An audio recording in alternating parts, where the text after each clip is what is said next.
Hey there, I'm Holly G. Today we're going to talk about some songs that have inspired the future of country music.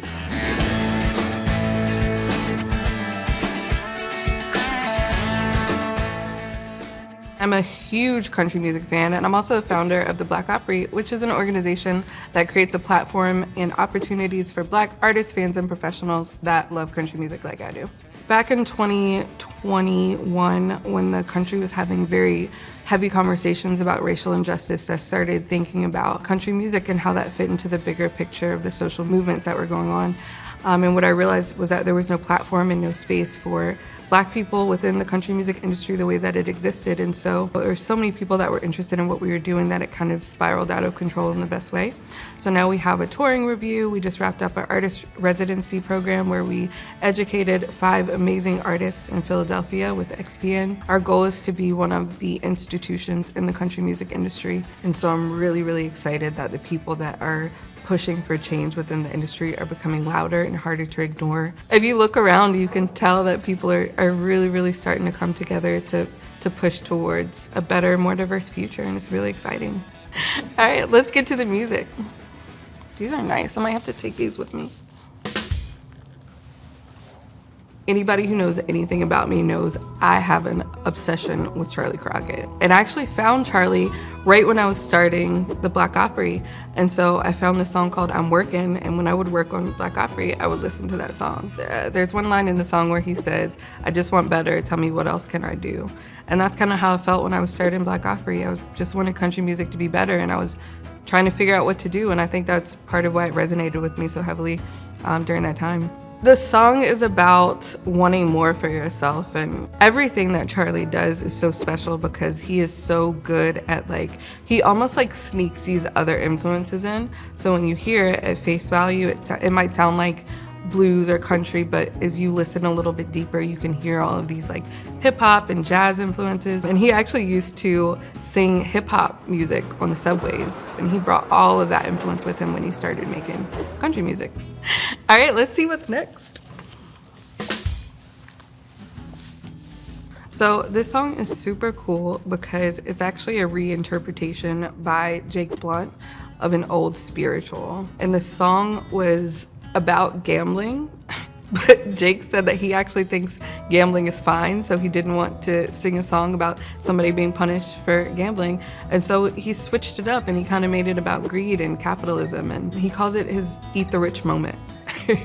It's definitely that percussion beat that kind of really hypnotizes you into the song, and you can feel that when you think about those old spirituals, you kind of think of music that rocks your body without you even knowing it, and you can feel that in the song as soon as it starts. I think the thing about Jake that really gets to people is his deep knowledge of what he's doing, and you can feel that in the music. He doesn't do a lot of original pieces. He reinterprets old spirituals and songs that he finds in archives and in working with the Smithsonian, and it's really, really cool that he can take these songs that are so old and inject this new life into him. Especially if you see him play live, he does monologues. He knows so much about the music that he's making, and you can feel that, and it translates so well through his music. I think that's what touches people and what really inspires people to learn more about him.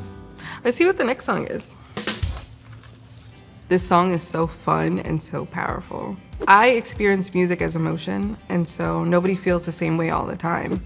So I think that music should cover all of the things that we feel. It should be joyful and painful and sad and complacent and sometimes, just indifferent. There should be music that does all of that for us because we're always feeling different things. This song is such a good embodiment of who Margot is as a person, because it talks about seeing different perspectives and not being afraid to speak up for the things that you believe in.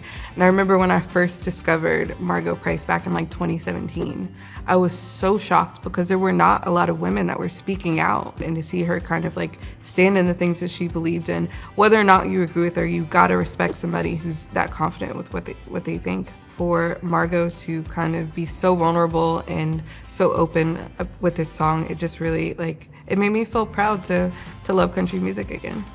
All right, let's move on to the next song. I have a playlist of country music one-night stand songs, and this song would definitely be on that playlist. How can you not love the Kentucky Gentlemen? They're just the freaking best. Lose My Boots is definitely a country song because it talks about boots. It doesn't take much. Sometimes you just want to have a good time, and that's what Lose My Boots is about, and that's kind of who the Kentucky Gentlemen are. They're an artist that we work with in Black Opry, and anytime they walk into a room, it's just, you know, a party's about to start.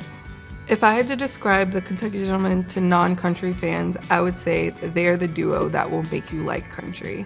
They kind of bring all of these different influences to the table, and it's still very, very country, but it pushes the boundaries enough where it can really, really draw people into the genre, and that's one of the most exciting things about what we're seeing with the diversity that's coming into country music is we're gonna have new country music fans.